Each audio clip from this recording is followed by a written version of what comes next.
Non-winter winter continues across much of the nation to the chagrin of snow lovers standing at the edge of the cliff staring into the deep abyss. Well, we're not even going to pull you off the edge of that cliff today as we take a look at everything that's going on around the country. Still stormy in the west, still relatively mild in the east, and we'll cover it all on the Joe and Joe Weather Show. Brought to you by Omni True Value Hardware at 1226 North Wellwood Avenue in West Babylon, New York, and Southwest Suffolk County on Long Island. And they serve the entire New York, New Jersey, Connecticut tri-state area as they are Long Island's largest rock salt source. And they are not only they're the largest rock salt source, but they have all the great snow and ice melt products should that day ever come that you might need some. And of course, if you need to replace a snowblower or two, or even if you just want to take care of having the supplies in case the power goes out, you can head over to Omni, 631-756-1125 for the best prices anywhere. And of course, as we all know, the website is OmniTrueValue.com. Speaking of which, by the way, I think we, you say this is the non-winter winter. Mm-hmm. Well, I came up with that the other day. You might want to just, for this month of January, in which the temperatures, and I know, folks, I know that the month of January is only 8 days old, but so far at Central Park, January is running 17.1 degrees above normal. I would suggest instead of calling this January, I would suggest we call it January, because that's the way it has been so far. Or Marchuary. Or Marchuary. I don't know. Or mortuary. Mortuary. For the snow lovers out there, this is horrible. Yeah. And do you realize, Joe, that if tomorrow morning at Central Park they get 1/10 of an inch of snow, that will be the biggest snowfall so far of the season. And so far only a trace in Central Park, and they may not even get that 1/10 of an inch. In my opinion, it may be more wet than white. But and it'll still be less than what I got here in Northeast Georgia so far this winter.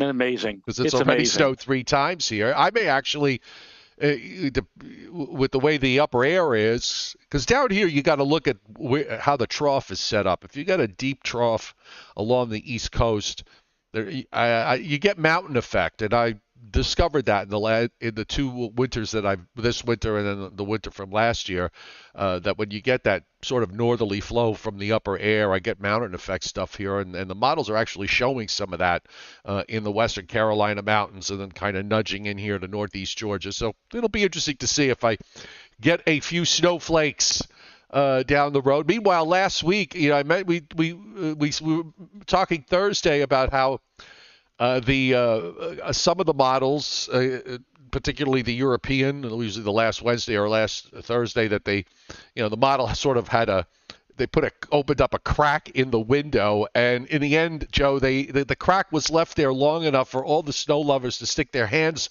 into the space, and then they came and just slammed the window shut on all their hands. It is I don't see anything. I'm tired of looking at models that show remote encouragement beyond day 11 or 12. It just keeps getting pushed back another day. And it still shows maybe some hints of this pattern breaking down somewhat in about 10 or 12 days. But I have to tell you, it would not shock me at all if it winds up going beyond that and going through the end of the month.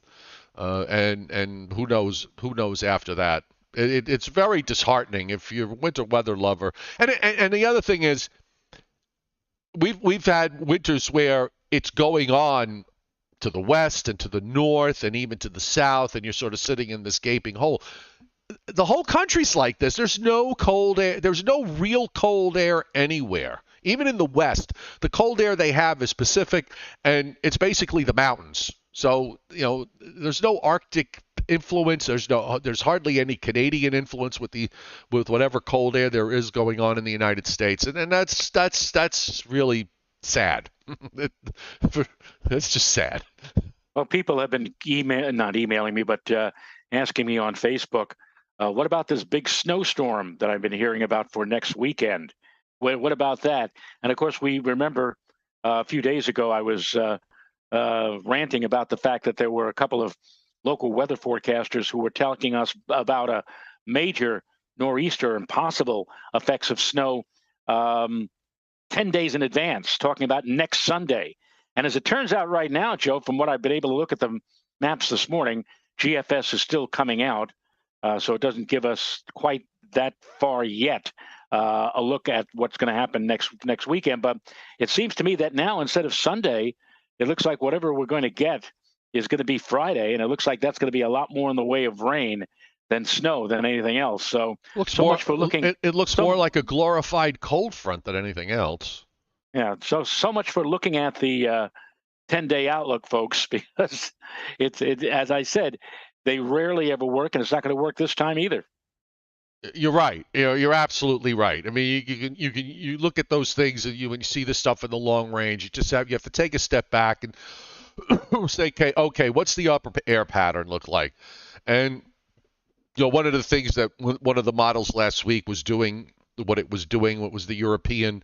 With the putting 1 foot to a foot and a half snow amounts up the northern mid-Atlantic coast of New England, it was all predicated on what it had, which was a major 955 low sitting near Newfoundland, which created some sort of block, and that was just so out of left field. I mean, there was no support for anything like that, even remotely like that.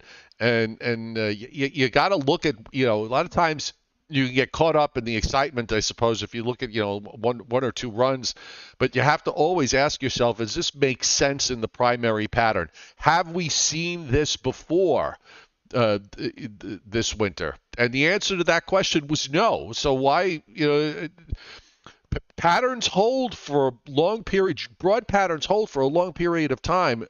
If something hasn't happened before, it's quite likely that it isn't going to happen until you see a major change. And there was nothing that changed in terms of the overall scope of things since the last week of December. Absolutely. I honestly believe that we had pretty much used up all of the frigidly cold air with that system that brought frigidity to our area on Christmas Eve, Christmas Day. And now it's just going to be a matter of waiting until we replenish the supply, and that may be a while. The block was busted by the storm a couple of days before Christmas, and that just put an end to everything. That storm just pretty much liquefied the pattern and shifted it to this horror show that is the Pacific. Yes. One of the things, another thing that I noticed. I'm going to bring it up before we start the main weather. I'm going to bring up the hemispheric view of the upper air, and what's really notable here is the fact that when I'm setting up the map now, but if you take a look, give me 1 second. Okay, I don't want to look too forward into this, and I got to make it a little smaller so it fits the screen. But one of the things that I noticed in this is, now I can bring it up on the screen. All right, here we go. So if you look hemispherically around the world, around the northern hemisphere, if you look hemispherically, one thing that strikes me is the fact that there's no, across northern parts of North America, except for what you see around Alaska, the Aleutians, okay, there's this upper low over Iceland, and then there's another upper low over East Asia. Except for that, there's an absolute absence of polar vortices or even semi-polar vortices anywhere. Okay, you got a big complex, this complex upper low, upper lows, that's sitting over the Pacific Ocean. So that doesn't do winter weather lovers any good. And elsewhere, what little we have in terms of polar extensions, they are relatively minor. There's no real strong driver of cold air, and very little in terms of cross polar flow going on anywhere. And Keith James, the second on the chat board, says, well, even if winter does show up at the end of the January or in February, how long can it last? We've literally had 3 days of cold in December. That's it. Well, you know what? Take a look at this. Take a look at the CFS weeklies, which go out 6 weeks, and take a look at the next 6 weeks. So this first map is January 15th through January 22nd. Okay, still have a trough in the west, ridge in the east. Now, from the 22nd to the 29th, the ridge in the trough in the west weakens. There's still a little bit of ridging in the east, so you start to suddenly see a trough in the middle. Now, here we are from the 29th to the 5th of February. All of a sudden, we've got a colder look. Ridge along the west coast, up looks like falling heights in the east, actually below normal heights, going down into the mid-Atlantic states for the first time since December. So that's the 29th to the 6th of February. Let's jump another week. So the 6th of February to the 12th, that's a cold look, okay? After that, the 12th to the 19th, the ridge starts to pop up again in the east, and that's the last week. So what if you want to believe the CFS, which we've often referred to as the can't forecast what model, it suggests that we get a 2-week window where you would have to hope that in that 2 weeks something sets up, because after 2 weeks it goes away. A 2 to 3 week window from the last days of January to maybe the first half of February. That's it. Now, we've had winters before where we've done well in a 2 to 3 week window, and we've had winters before where all it does is that it turns cold and dry, and maybe you get some rinky-dink system that produces a 1 to 3 or 2 to 4 inch snow event, and that's it. And then you're done. Well, I would to that I would say, remember the winter of 82, 83, where we had it was an El Nino winter. It was, in fact, one of the warmer El Nino winters during the previous 50 years. There was hardly anything to write about or get excited about. We did actually have, in December of 82, a snowfall which did drop a pretty good amount of snow from many parts of the tri-state area. But since then, we had nothing. And we went through January and there was nothing, into early February and there was nothing. Everybody was throwing in the towel. But then, as you said, Joe, we had that 2-week or so window when suddenly we had cold air pouring down from Canada. And just about the same time, we had, really, it wasn't even a strong storm. It was a moderately active wave of low pressure that was coming up out of the Gulf and moved along the Atlantic seaboard. It interacted with the cold air. Bang, what did we get? 1 to 2 feet of snow from Washington to Philadelphia, New York, and on up to Boston. It hardly looked like there was any chance of seeing that through most of December, January, and early February. But again, we had that little bit of a window of cold air, and we hit it just right. We had that storm.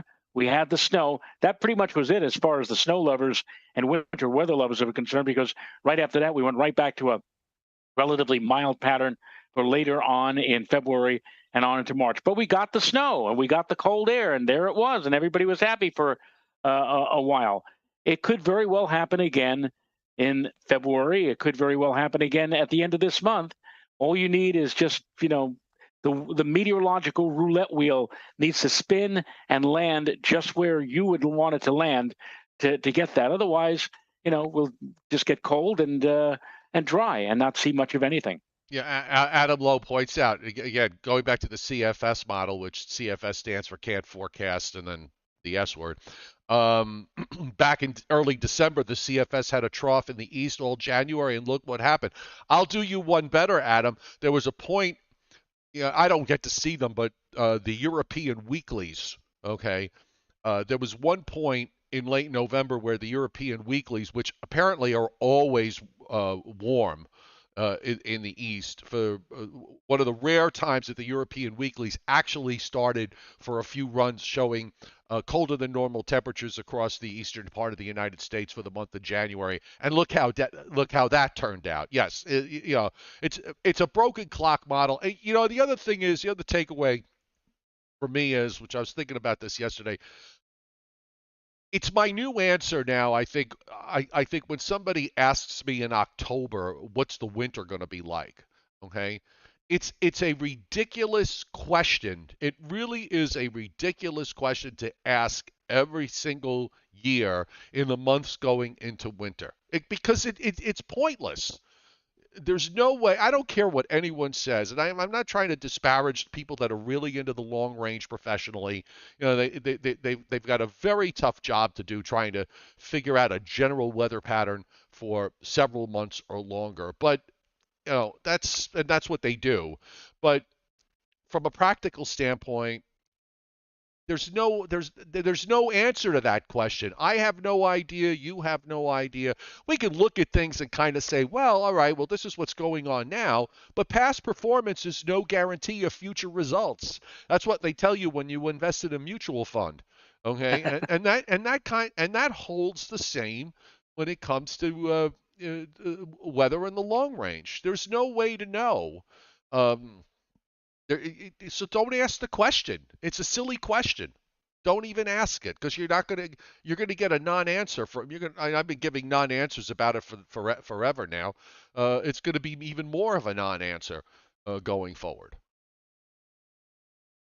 Yeah, when you said that thing about mutual funds, I remember on CBS News Radio 880 or News Radio 88, they used to run those commercials with Poppy. Remember?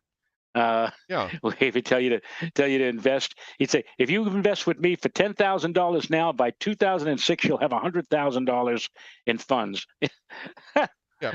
And that was no guarantee, but it Nope. was a fun commercial. No So guarantee from the management. yes, Exactly.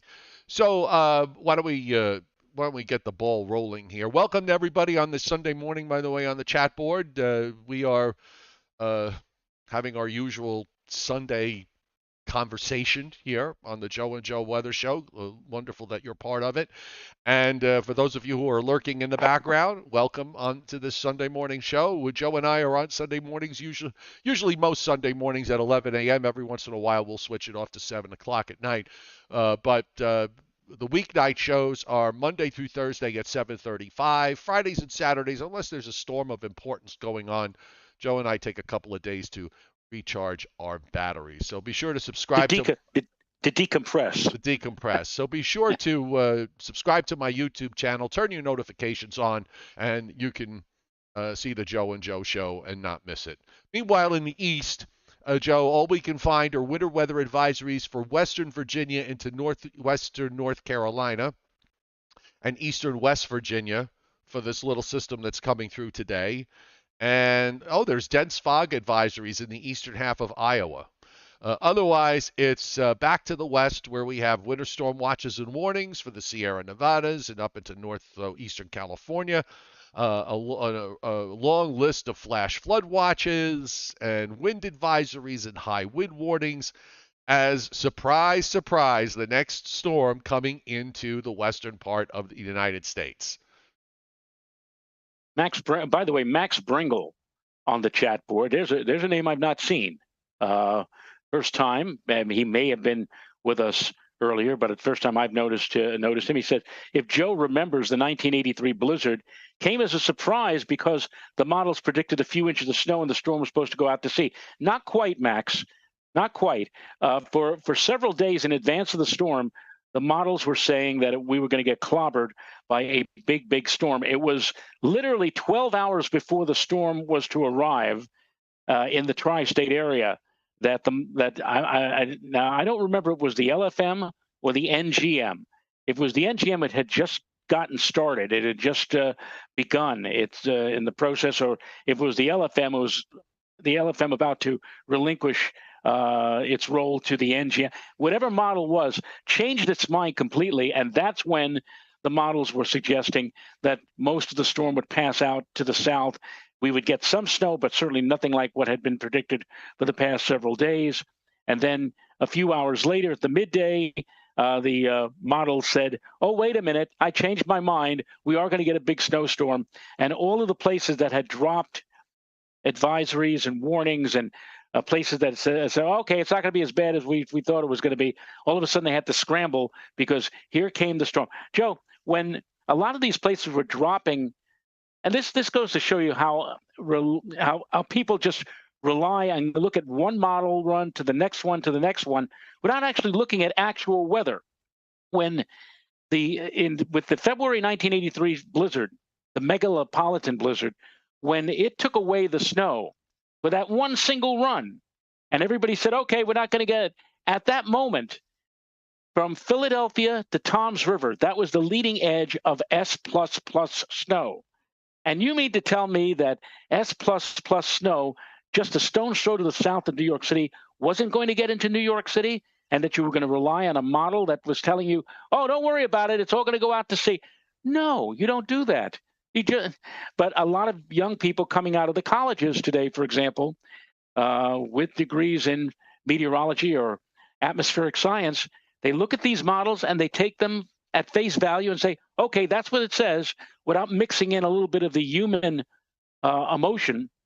It's important that you have not just a machine, but a man-machine mix to make the best forecast. That's why I say, if you're a forecaster, you need to fall on your you-know-what quite a few times over the first, let's say, 5 or 6 years before you finally get up and learn how to mix your feelings and your empiricism with what comes out of the supercomputers, because that makes the best weather forecasters. Look out the window. Look out the window. Exactly. Look Precisely. out the window. That is the primary problem with most of these youngins. They don't look out the window, and that I mean that literally, Joe, and I mean that also figuratively, because that's what hourly observations are for. You get people that are looking out their windows and telling you what they are seeing. So if you don't do that, good luck becoming a good forecaster, because you're gonna struggle if you don't do that. Nobody does that. I mean, very few people do that.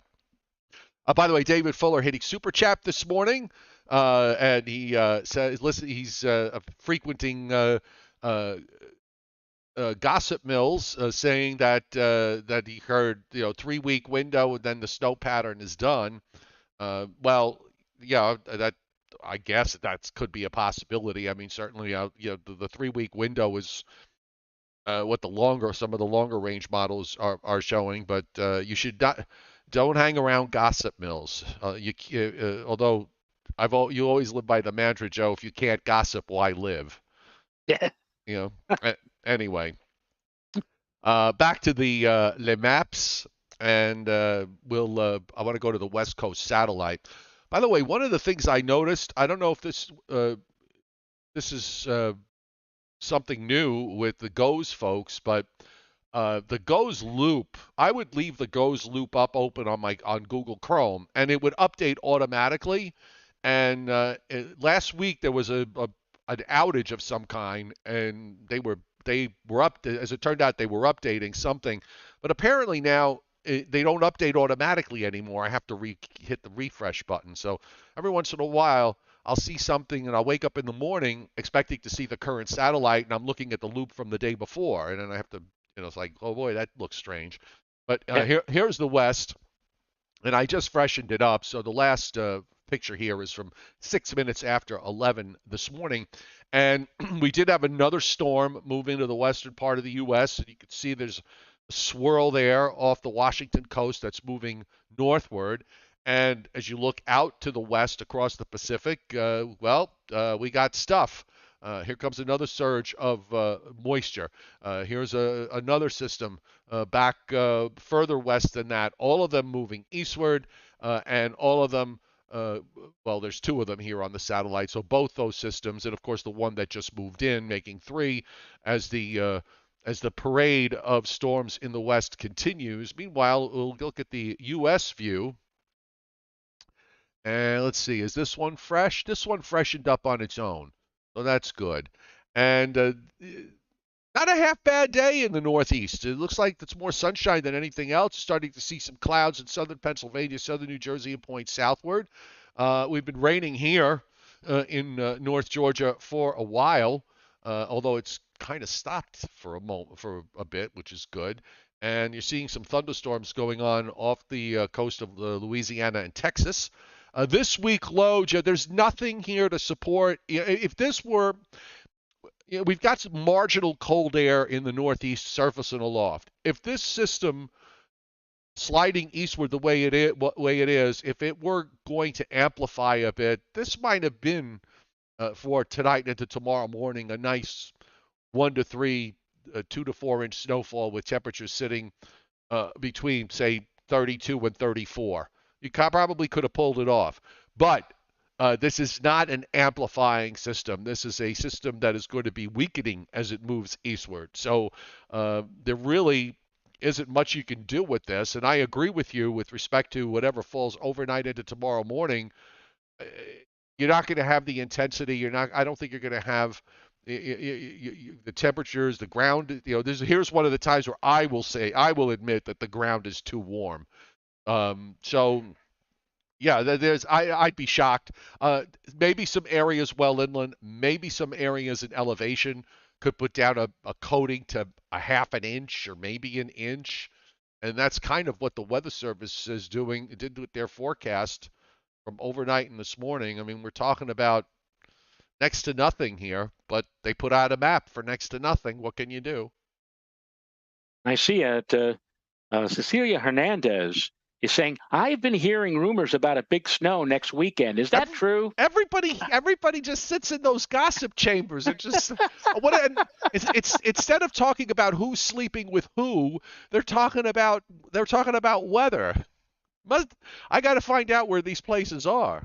Well, I got to tell you, the GFS is now out to 204 hours, and if you take the GFS's face value, we can see that beginning at the end of Thursday and then continuing into Thursday night and Friday morning, there's going to be a round of rain. As you've said, Joe, kind of a glorified cold front more than a storm, because the actual storm is still stuck somewhere over Ohio. Yeah. And it's kind of like whipping a frontal line in our direction. So all of that is going to be rain, kiddies, not snow, rain. I mean, I'm looking here at the maps, Joe, and the GFS has rain going all the way up to past Albany. And it's not until you get into Vermont and New Hampshire that you get frozen. And even then, it's not really frozen. They're indicating that it'll be more sleet or ice than snow. So you got rain for much of the New York area, Long Island, New Jersey, southern to south central New England. And it could be heavy into early Friday. Then it starts to peter out from Friday afternoon, although there may still be a few residual showers into Friday evening. Then it turns colder, and then you might get a flurry either Friday night late or on Saturday, but that's it. And P.S., the much ballyhooed Sunday storm, as I said, I threw a rant the other day because a couple of forecasters locally were making a big deal out of the potential of a major nor'easter or a major storm for not this Sunday, but next Sunday. The GFS now has for next Sunday nothing. Not a flake, nothing. Not an ice pellet. I mean, they have high pressure.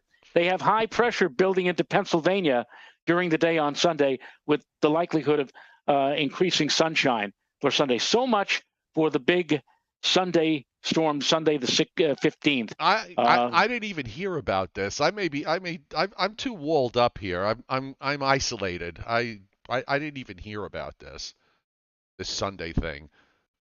No, well, I think it was either Wednesday or Thursday of this past week. Two local television weathercasters were each talking about the potential now of a major storm, one of those waves hitting the Pacific coast, moving across the country and then translating into a major nor'easter along the eastern seaboard for not this Sunday, of course, but next Sunday. Right. And I'm saying a 10-day outlook. You're giving us specifics on a 10-day outlook. And I even said to the television, I'm talking to these guys, and I'm saying, if you're going to do that, why don't you tell me what it's going to be like on President's Day weekend or Easter Sunday? If you want to go all the way out that far ahead, we know, and you and I have both said over and over again, that whatever you see on these maps 10 days down the road will 99% of the time never, ever verify. It will be something totally different in 10 days as opposed to what you're looking at now.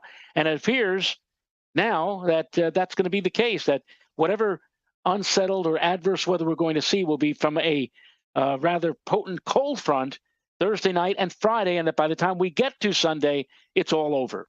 Right. It's all done. If the primary pattern is not supportive of the way to look at it is, if the primary pattern is not supportive of a big storm, in a snowstorm in the eastern part of the United States, and the models show something in the long range, if the primary pattern is not changing, then you have to look at something like that highly suspect. If we were in a pattern, a pattern that we were getting snow threats every couple of days, and then you see something show up big in the long range, you're going to give that more credence. Okay, I wouldn't say you necessarily need to. You would go out 10 days ahead of time and say, there's a major storm coming. But if your primary pattern is supportive of cold and snow, and you're seeing something big in the long range, there's a higher chance that could be correct. It still may wind up being wrong, but there's a higher chance that it could be correct. And it makes more sense because, well, you've got a pattern where this stuff is going on. But when you've got a pattern like we have now, and you get these odd model runs that do, these weird things that go completely against what's been happening, you have to look at those runs and just throw them away and go on to the next one. And that would be a very good rule to follow on a regular basis. Now back to the radar, which is showing, as I said, I had some rain again overnight into this morning, and the radar here in the southeast is actually not, there's a sort of a stick of rain in North Carolina and southern New Virginia, down the Appalachians into the northern third of Georgia, all starting to encringe on Atlanta and I-85 now, south and west into Mississippi and Alabama and Mississippi, and into southeast Louisiana. In the northeast, the radars are quiet. We've got a little bit of precip going on in parts of Illinois and Indiana. And in the northwest, some heavy rains moving through Washington. And in California, earlier there was some heavier rains, but they've kind of thinned out a bit as we've moved through the, it's 8:30 there now, it's 8:30 a.m. But much of the precip is now kind of thinned out as this first storm has moved along. Now, 7-day rainfalls with Mr. Weatherfront late in the week brings anywhere from 1.5 inches to 2.5 inches in the coastal plain from Maine down into eastern Virginia. Lesser amounts as you go north and west. A patch of heavier precip also in northern Alabama, northern Georgia, southeastern Tennessee, and western North Carolina of 1.5 inches to 2.5 inches. And, of course, has been the case every day now, probably for the last 2 weeks, that for the next 7 days, several to many inches, in some places 10 inches or more of rain, continuing to be forecast up and down the West Coast. So just on this map, Joe, if you've been following just this one map, you know that nothing has changed or will change anytime soon in the overall pattern. Just on this, just looking at this. Absolutely. And I might add, I did on the chat board, we had, if I can find it, I'm trying to locate this message. Things are going so fast on the chat board now that something that's posted literally 2 minutes later. So okay, here it is. Carl Semkow, who writes so much, too much of their time. I guess when he says their time, Joe, he's referring to us. too much of their time is spent being critical of other forecasters and their forecasts. Inexperienced dweebs deemed not as brilliant nor experienced as these two grizzled veterans. It's weak. Carl, let me tell you right off the bat that I rarely, and I think as I also speak for Joe, rarely ever talk about other forecasters and their forecasts. However, when I saw a few days ago that, again, these two television weather people were making hay of a possible big storm 10 days down the road, I got very mad, very upset, because I knew that immediately the door was going to be swung wide open for people who were watching these guys. And now they were going to start bombarding both Joe and myself with questions on Facebook, Yep. on all the other social media Yep. platforms about what about the big storm that that's supposed to come in 10 days or 9 days? What about that snowstorm that they're talking about for a week from this Sunday? I knew that. And you know what, Carl? I frankly don't want to deal with that. I don't want to deal with that. I know Joe doesn't want to deal with that, but but that's why when I saw that happen, I said, "Oh God, here we go!" And you just saw it happen. You just saw it happen on the chat board right now. Cecilia Hernandez. What about that big storm I heard about next weekend? It's still going on. Well, we're crying out loud. Yeah, exactly. This is what happens, and the thing is, Joe doesn't do it very often, but I'm here in Northeast Georgia, so I don't, and even when I was back up in the New York area on a regular basis, I hardly ever watched weather people at all, okay? I really had no interest, and I still have absolutely no interest in what other TV folks have to say, okay? It's formulated, it's obvious, and that's yeah, I'm not it's ratings driven. Right, and ratings driven. Right, and I'm not going to waste my time. But Joe's right. When they do that, then the forecast shoppers, as I have often referred to them, and it's one of my 10 commandments is thou shalt not forecast shop. Those people come to us, and then they start with the crap of, well, you're saying this, but now fill in the blank, so and so is saying that, and how come you're saying different from what so and so is saying? And it's this sort of back and forth. You're saying 6 inches, they're saying 12 inches. This one's saying 24 inches. How come you're not saying that? How come you're not ascribing to the group think? Is how I look at it, and it's a pain in the ass. I mean, it just is. These people come. One of the downsides of social media is that Joe and I have to deal with all this nonsense, okay? And we don't want to deal with it. So if somebody's going to put themselves out there, someone's going to put themselves out there publicly with a 10-day forecast, okay? They better turn out to be right, because if they're not, they're going to get criticized along the way and then also criticized some more afterwards. So if you're foolish, and if somebody in weather is foolish enough to do something like that, it's going to get criticized. And as Joe said, and as I said, we don't want to have to deal with the blowback, which we often get. And there you have it. Now we can go back to the maps, because we can criticize some more, because I have a question / criticism coming up. Okay, and before we do that, thank you to Trish Sparaccio for hitting super chats, as well as Nick M. Thank you both for everything that you do. Thank you. And in some cases, everything we don't do. Don't do, yes. So here's where I don't know. I'm not going to say it's a criticism more than it is a question. So let's look at WPC's probabilities for snowfall over the next 3 days and in their long range. Now, I don't have real issues with the 3-day. It's all in the west. This is the probability of at least 2. This has been, they pretty much could have just, did the map out here from 2 weeks ago and just keep repeating it every day, because it's hardly changed. I'm just going to jump to the probability of at least 8. And you see that it's continuing to be pretty much in the Sierra Nevadas and in parts of the Wasatch. Okay. You go to the east, of course, there is no probability for at least 8 anywhere in the east. And when we put in the probability of at least 2, you got to go north of Caribou to even get into the 50%. So virtually the whole east, anywhere east of the Rockies, not a flake or an ice pellet for the next 72 hours, or very little. Right. Now, here's where I got a little bit, I was looking at this and I was sort of But thinking, Joe, tomorrow morning, one of the TV stations in the New York area has issued a yellow alert for the for the for the snow that's coming tomorrow. A yellow alert. So I don't know. That's a well, if are they saying that the snow may come down yellow? Are they saying that a lot of dogs will be out peeing on whatever snow? He said it, folks. I didn't.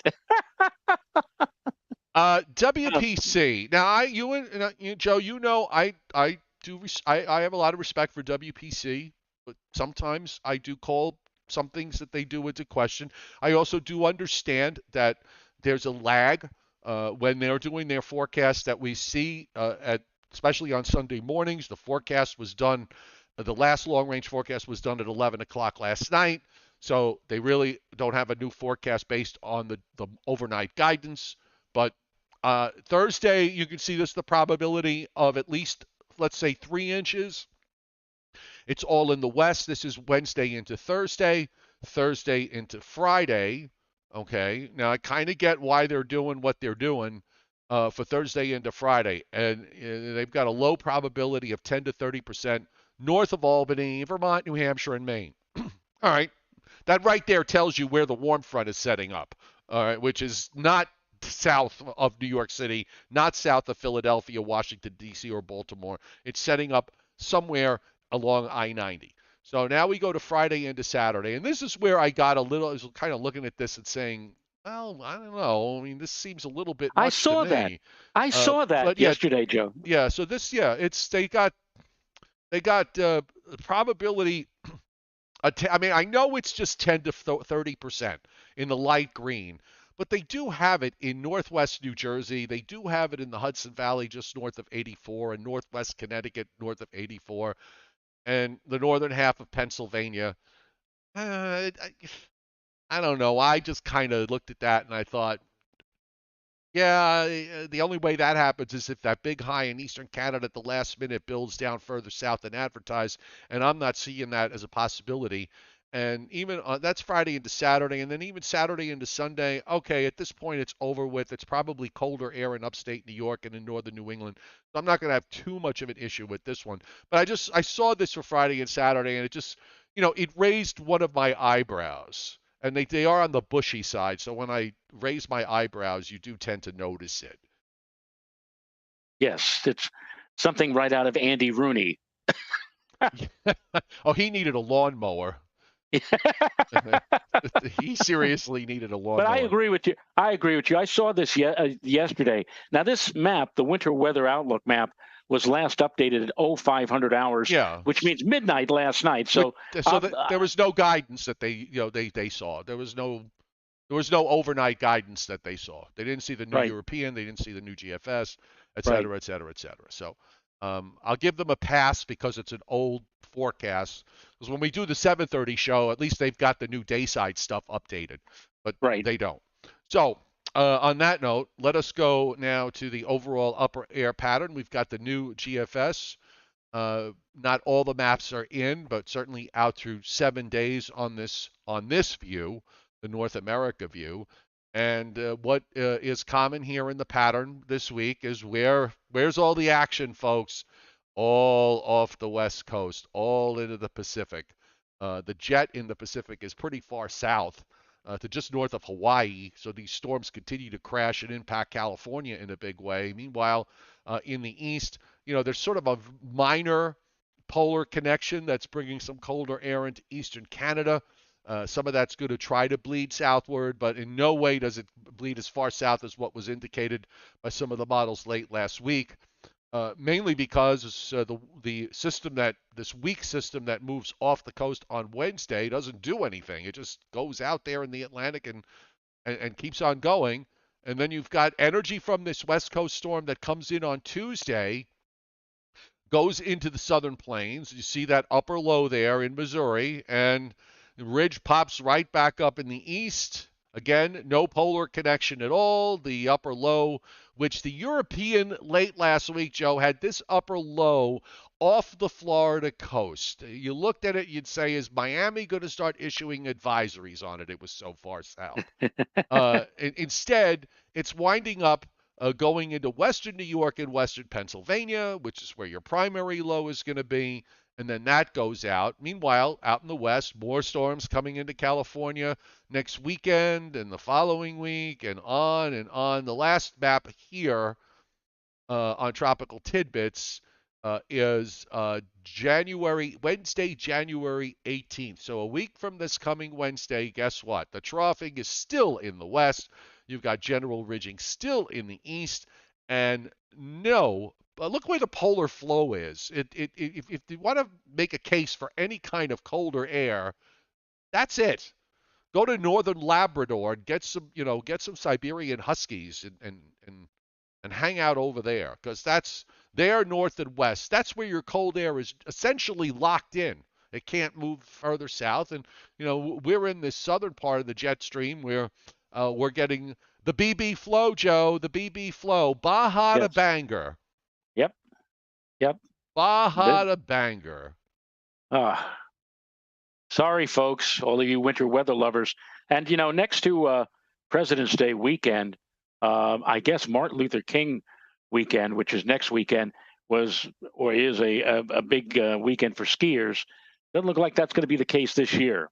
I'd like to know how the places, the ski resorts that make snow, have they been very successful? Because all right, maybe a little, maybe cold enough at night, but I mean during the day, that snow obviously is going to melt to some degree. So yeah, that's another thing I never really paid attention to, even when I was forced to, when the weathercasts were. Well, we used to have to do that, right? Yeah, remember at BIOS 1, we had to because they were sponsored. Right. Yeah, that's the only reason. Portions of this weathercast are sponsored by. Yeah. Now look at what this has evolved into. First off, let's talk about tonight. I mean, there's going to be a little strip of wet snow on the northern fringe of this, weak low that moves off the North Carolina coast. Excuse me. So once that yawn is over, and of course, while that's happening tonight, another animal goes into the west with. Look at that rain for tomorrow, late tonight and tomorrow morning, Joe, in California. I mean, that is, a clobbering with that dark blue snow in the Sierra Nevada. So it's going to be another couple of inches of rain or more in some places. All right. And meanwhile, here in the east, the next high was supposed to build down much further south. Instead, it's all up in upstate New York and New England. This next low comes out into Arkansas. Where are the isobars? Always look, when you look at a surface map, look where the here's out of a low. The easiest way to figure out where a storm is going to go is just kind of look where the isobars are bulged. And in this particular case, you see the bulging up into Ohio and western New York and western Pennsylvania. Okay, there's no bulging here across the Tennessee Valley and into the Carolinas, because at least that would tell you that, okay, a secondary is going to form. And that's not going to be the case. Even if it did, it wouldn't matter anyway. But look at this. From what was being shown, it's a wrapped up primary that goes up into Ohio and western New York. What are you going to do with that anyway? This is going to be rain clear up. It's going to change to rain, Joe, probably all the way up, even into northern New England. You're probably going to see, except maybe northernmost Maine, northernmost Vermont, and New Hampshire. This is going to change to rain all the way up. And further south, it's an all-rain event anyway for central New England, for southern New York, for New Jersey, for Pennsylvania, Virginia, down into North Carolina. That's all this is. Yep, that's what it's going to be. People saying, well, maybe between now and then something will come along and change it. You make it more in the way of snow. The only way that's going to happen is if colder air becomes reinforced over Quebec, Canada, and somehow manages to ooze or sink southwind. It ain't happening. It ain't happening. No. And meanwhile, after that, with that trough still in the west, guess what? We have another low This is now you're talking about the holiday weekend next weekend. Well, take it. The air behind this system is nothing to write home about. I will say though, again, Joe, if you look on the map for Saturday, or actually I'll even go back into Friday. I may see some snow here in Northeast Georgia late Friday night down the mountains in North Carolina into Northeast Georgia because of the way the upper trough sets up. It's this sort of north-south upper trough. Uh, Bring up the 500 so you could see what I'm talking about here.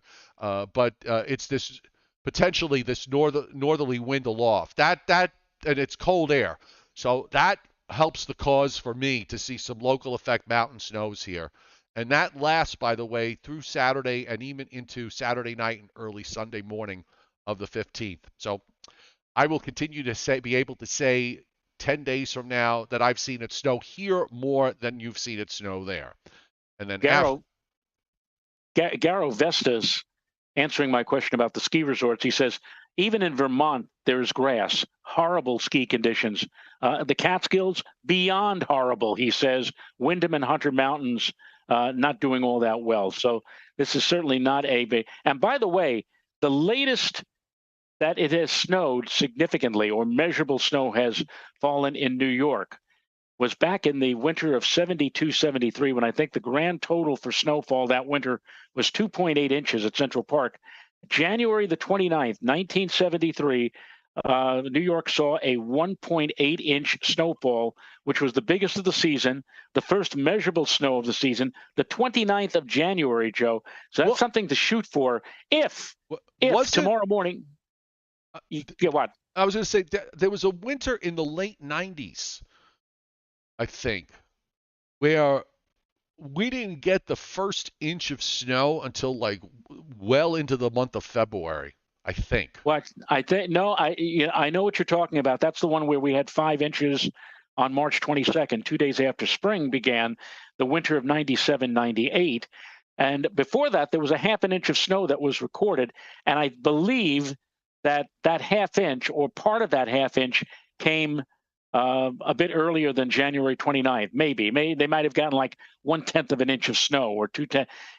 That's why tomorrow morning is going to be interesting, because if New York City tomorrow morning at Central Park picks up even 1/10 of an inch of snow, that is, quote, measurable snow. Right. And that means that New York City will have received their first measurable snowfall of the season. But if it doesn't happen tomorrow morning, then we don't get that, and we continue, then I think we have a fair chance of challenging that 1973 record of January 29th with no snowfall, measurable snowfall being recorded until, again, almost the end of the month of January. It's that kind of a winter, folks. Let's put it that way. It is. All right. So we could go on and on. I could go on and on showing you troughs in the west, ridges in the east, and lows going to the Great Lakes. But I think everybody gets the point. Nothing's changing anytime soon. So on that note, let us now do Briller Jeopardy, which we have not. We screwed up last week. I forgot to do it. So we're going to do it now. Brandon Doherty hitting Super Chat. Thank you. And I think David Fuller hit Super Chat again for the second time. I will let everybody know when it's time to get excited. Both of us will let you know when it's time to get excited over some snow. So on that note, Joe, when everybody plays, so we're going to continue with the theme that we did, I think was last Wednesday, with the various snowfalls for the month of January, the average snowfalls for the month of January, and today's 5 cities. We will start with Buffalo. The average snowfall for the month of January for Buffalo. And I'll put it up here, so I'll put it on the chat board so you can start putting your numbers, folks. The average January snowfall for Buffalo. Joe LaPresti saying 14 inches. Jason Schaefer says 24. Sting, ding, ding, ding, ding, ding, ding, ding, ding. We have a winner. Already? Yes, Steve LaPointe. Steve LaPointe getting 26 inches. And that is Buffalo's snowfall. Well, I'm going to just round it out. 26.7 is the number. 26.7. Steve LaPointe saying 26. That's as good as any. And let's go to the next one. Are you ready? Yes. The Motor City, Of Detroit. Detroit. Yes. Detroit. I'll say I think I'll say 10 inches.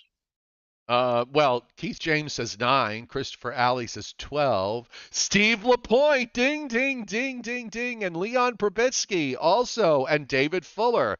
Also ringing a bell, Joe. They've already gotten it right. The answer is 14 inches. 14 Wow. inches. Wow. Okay, so now the next one. Now, if Steve gets this next one right, does he win $500 And a bonus spin?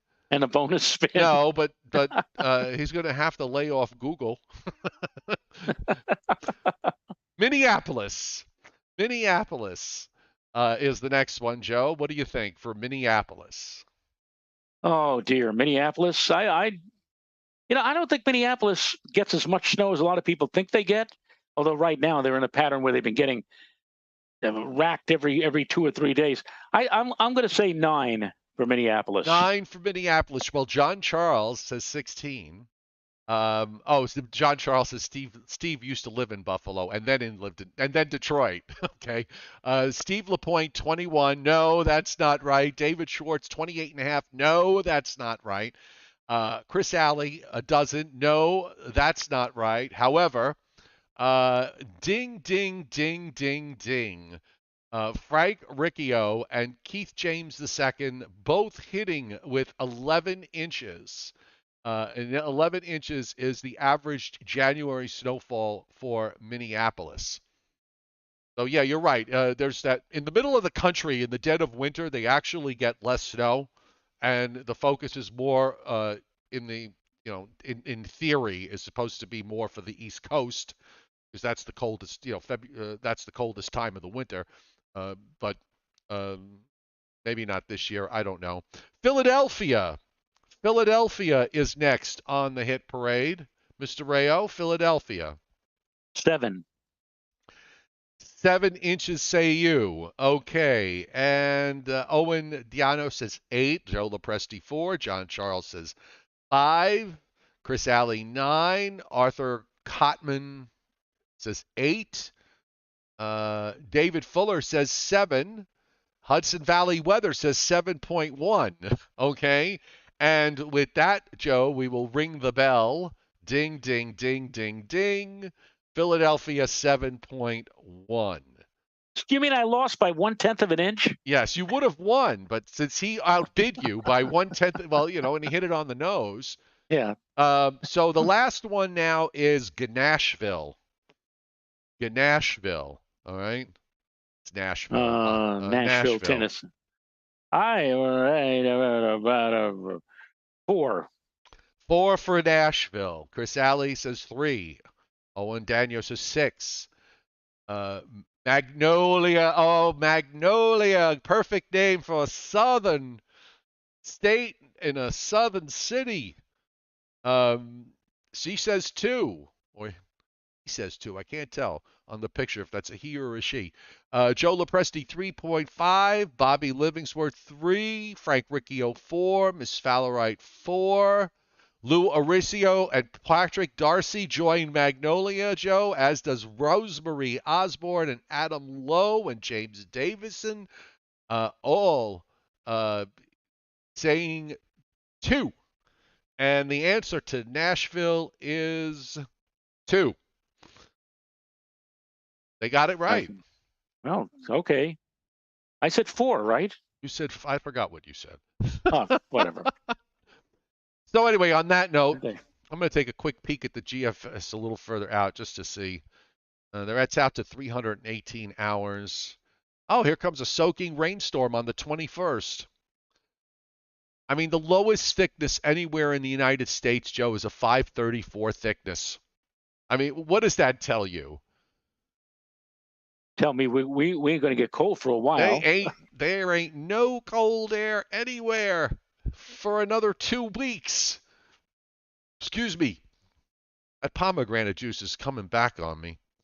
And I'm just looking at the upper air, which is out to 300 hours, and Well, the trough in the west is not quite there anymore, and the ridge in the east is a little flatter, but it's still the same crap. If it's not Baja to Bangor, now it's, let's say, Baja to Hatteras is the flow. So I don't know. Small wins, just small victories. In the aftermath of that atrocity that'll be moving through here on Friday of next week, it does get a little colder. Not a whole heck of a lot colder, Yeah, but just a little colder for next weekend. It's low quality cold air. It doesn't it doesn't it doesn't no.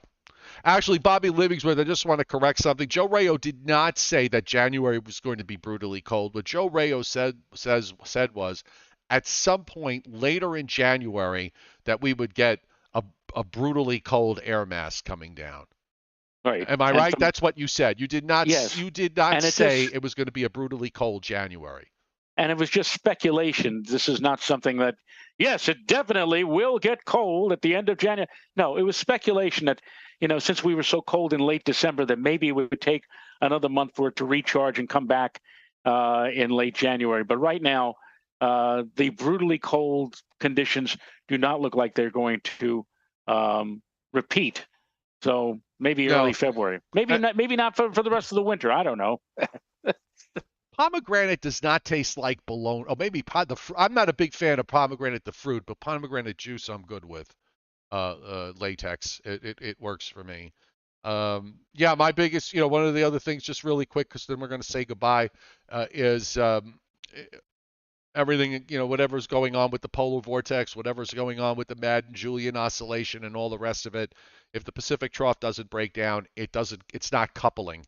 And that may be what's going on here. It's not coupling. So until it does, it's more of the same. And Joe and I will conform to that sameness by being on the show tomorrow night here at 7:35 Eastern Time. Won't we, Mr. Rayo? We will be here, come hell or high water. All right, everybody, have a great Sunday. Thanks for hitting the tip jar. Thanks for being here and being part of this wonderful experience that we call the Joe and Joe Weather Show. We will see you tomorrow. Bye, everybody. Bye-bye. Bar. And